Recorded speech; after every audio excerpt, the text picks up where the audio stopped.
Bismillahirrahmanirrahim. Assalamualaikum warahmatullahi wabarakatuh. Alhamdulillahirabbil alamin wa bihi nasta'inu ala umurid dunya waddin. Asyhadu an la ilaha illallah wa asyhadu anna Muhammadan abduhu wa rasuluh. La nabiyya ba'dah, amma ba'du. Rabbi shrah li sadri wa yassir li amri wahlul 'uqdatam min lisani yafqahu qawli. Baik, pada hari ini saya akan memberikan share tentang bagaimana menumbuhkan kesadaran pada anak yang mana dapat membantu dia beraktivitas dengan cara baik dan cerdas. Kesadaran pada anak ini sangat penting untuk distimulasi ataupun dirangsang pada anak agar mana setelah dia sadar melakukan apapun, dia paham dengan apa yang dia lakukan. Anak adalah anugerah terindah dari Allah Subhanahu wa Ta'ala. Ketika kita ingin sebagai orang tua tidak diberikan anak, kita minta sama Allah. Tapi ketika kita sudah diberikan oleh Allah, maka kita jagalah mereka dengan sebaik-baiknya. Menjaga ini bukan hanya memberikan makannya, memperhatikan gizinya, bukan, tetapi juga adalah ilmunya, pendidikannya yang harus kita berikan daripada usia dininya. Nah, dibalik daripada tantangan dalam mendidik anak tersebut, bahwasanya kita lihat di situ adalah banyak pembelajaran dari orang tua. Misal ketika kita mengajarkan anak ada kesalahan, kita lihat, kita pastikan, kemudian kita berikan lagi yang terbaik untuk pendidikan anak atau pembelajaran pada anak tersebut. Walaupun rasanya begitu sulit, rasanya begitu susah, tetapi kita terus belajar memperbaiki diri untuk dapat mendidik anak kita secara baik dalam pendidikan mereka. Yang pertama, peran sebagai orang tua adalah jangan abaikan pendidikan anak pada masa usia dini. Pada masa usia dini ini terdapat pada umur 0 sampai 6 tahun. Nah, pada masa usia dini inilah anak bagusnya dirancang yang bagaimana anak kita yang kita inginkan, yang maksudnya yang berakhlak yang bagaimana. Nah, disinilah kita baru tahu bahwasanya memang pentinglah stimulasi pada masa anak usia dini tersebut. Jadi pada masa usia dini tersebut 0 sampai 6 tahun kita berikan stimulus, rangsangan. Kalau kita namanya ada TK ya. Ada TK, semua dalam TK tersebut ada stimulasi bagi anak didik tersebut, misalnya bagaimana menstimulasi otak kanannya, kemudian menstimulasi otak kirinya. Contoh daripada menstimulasi daripada otak kanannya adalah guru dapat memberikan misalnya permainan-permainan yang mana mendidik anak tersebut menjadi kreatif. Jadi otak kanan menjadi kreatif. Mereka problem solving juga boleh diberikan, misalnya permainan-permainan game seperti itu boleh. Game maksudnya bagaimana cara menyelesaikan suatu masalah.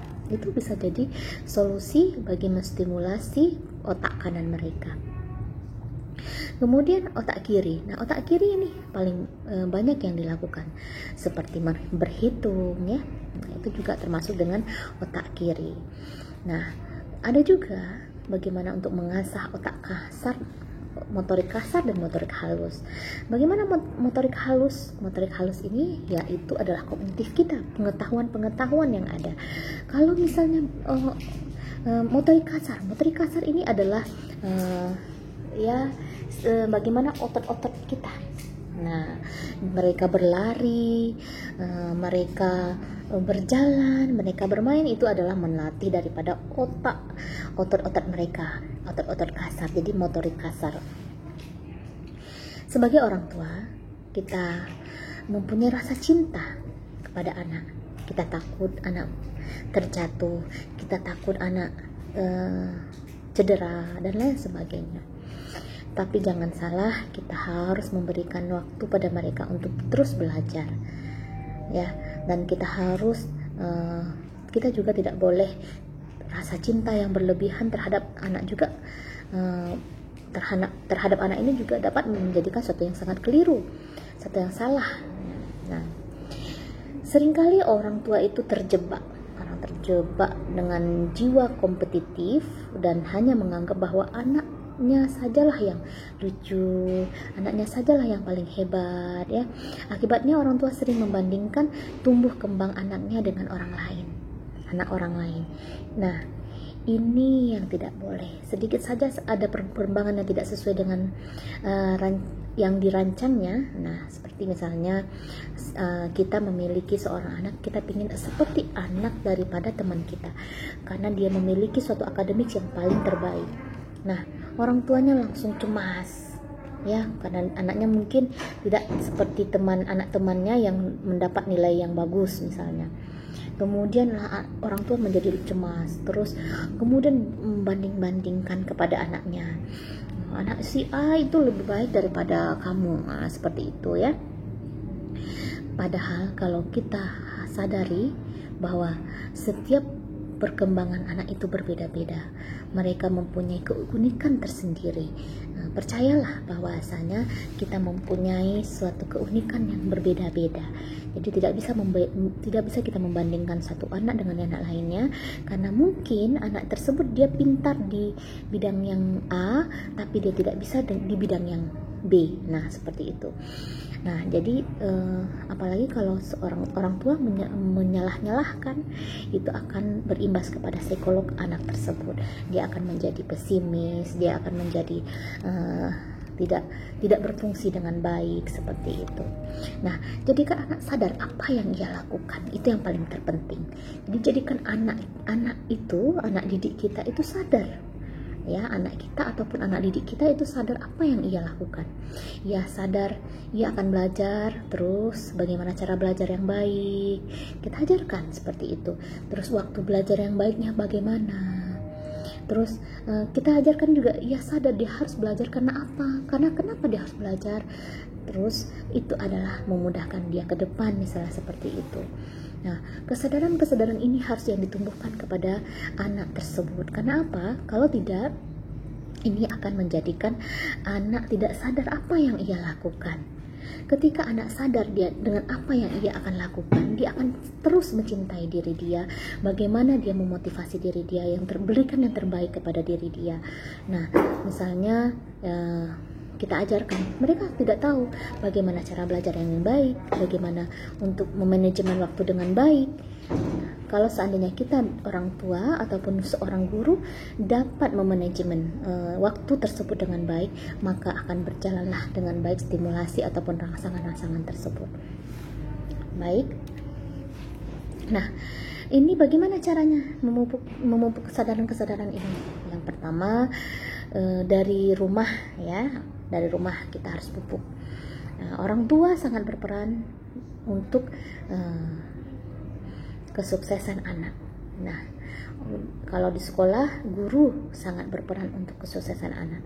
Guru harus adil pada semua anak, tidak membedakan mana yang jelek, mana yang ganteng, mana yang hitam, mana yang putih, semuanya sama, semuanya mempunyai hak yang sama, karena bayarannya sama, karena juga semuanya sama. Nah, jadi tidak boleh membeda-bedakan. Guru harus adil, semua harus diperhatikan, semua harus disayangi, tidak ada yang lebih-lebih. Kalau lebih dilebihkan semuanya, seperti itu. Nah, apa yang harus dilakukan? Adanya parenting. Nah, parenting ini apa fungsinya? Parenting fungsinya untuk menambah ilmu daripada orang tua tersebut. Kenapa perlunya parenting? Karena adanya sinkronisasi ataupun hubungan baik bagi orang tua dan anak. Itu sangat penting. Ketika di sekolah diajarkan dengan baik, ketika pulang masuk ke rumah tapi tidak diajarkan dengan baik. Nah, ini harus adanya sinkronnya antara orang tua dan murid, dan orang tua dan guru juga. Jadi semua jadinya jadi sangat sinkronisasi, sangat berhubungan antara orang tua, antara guru, antara anak tersebut. Maka menjadilah anak tersebut menjadi manusia yang sangat sukses. Kemudian berikan waktu pada anak. dari waktu orang tua tersebut. Oke, kita harus ada misalnya waktu yang mana memang semua orang tua itu sibuk ya. Jadi walaupun misalnya orang tua tadi bekerja di rumah, belum tentu dia bisa fokus kepada anaknya, mengajak dia berbicara, ngomong dari satu hati kepada yang lain, ataupun berkomunikasi secara intens tentang pembelajarannya, bagaimana mengajarkan dia. Nah, kita harus ada mempunyai waktu, misalnya dalam 2 jam ketika sore hari, 2 jam ketika malam hari. Nah, kita mempunyai golden time ya, waktu emas, waktu yang sangat berharga untuk anak kita tersebut. Kemudian ada komunikasi antara keduanya. Jadi jangan biarkan anak bermain sendiri, anak tidak mengerti apa yang telah ia lakukan, anak yang tidak mengerti dia diberikan tontonan sendiri, dia bermain sendiri, semuanya sendiri tanpa kita tahu, tanpa dikomunikasikan apa itu fungsinya, kenapa seperti itu. Nah, itu yang harus kita naikkan kembali, komunikasi antara orang tua dan anak, mendidik diri kita juga. Nah, dengan adanya kita kesadaran kita mendidik, jadi kita jadinya kesadaran diri kita, kita juga mendidik diri kita sebagai orang tua, sebagai guru, bahwasanya kita memang harus bersabar, berkomunikasi, memberikan waktu. Itu yang harus diberikan kepada anak didik ataupun anak kita. Kemudian yang selanjutnya adalah yang mana yang penting pada saat ini. Oke, selanjutnya kita akan mencari akan berbicara tentang langkah-langkah bagaimana mengajarkan anak itu dia akan lebih sadar, dengan lebih sadar kepada dirinya. Yang pertama, kita harus berikan dia problem based learning. Problem based learning ini adalah kita memberikan permasalahan.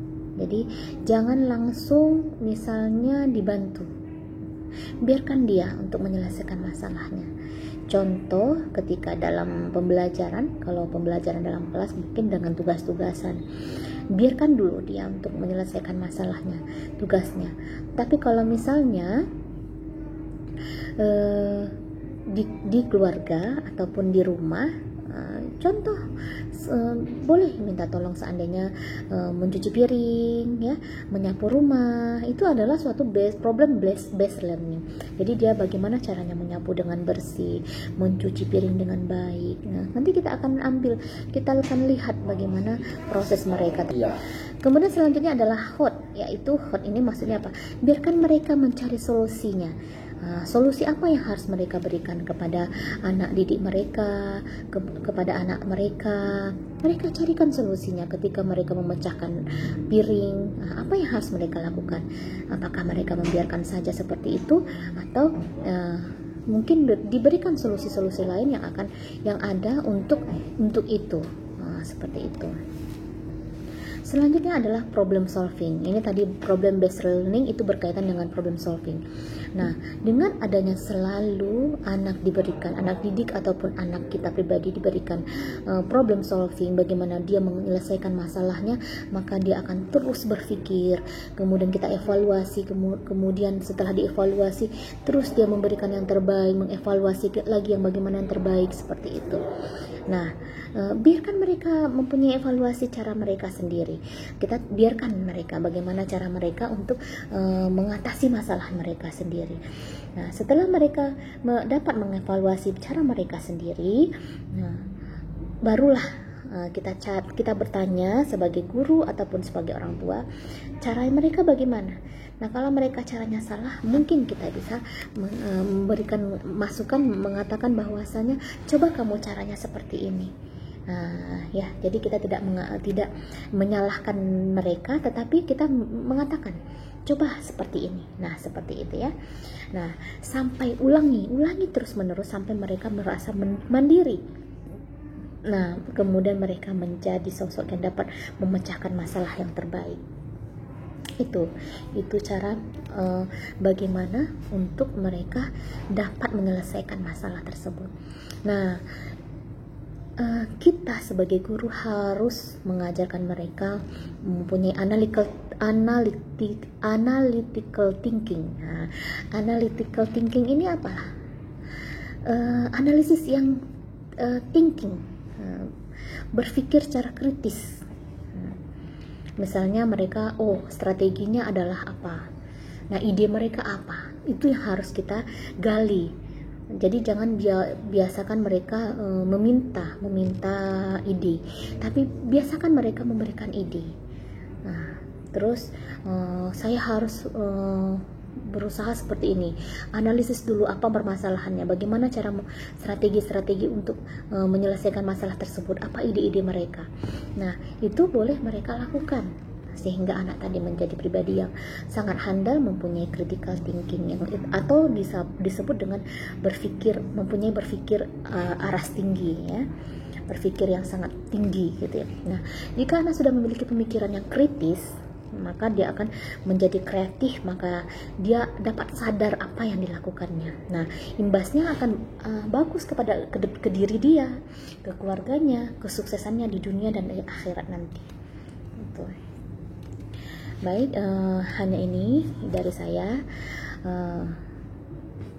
Silahkan boleh mencari referensi lainnya tentang critical thinking lagi yang dapat membuat referensi-referensi lain lagi. Terima kasih. Assalamualaikum warahmatullahi wabarakatuh.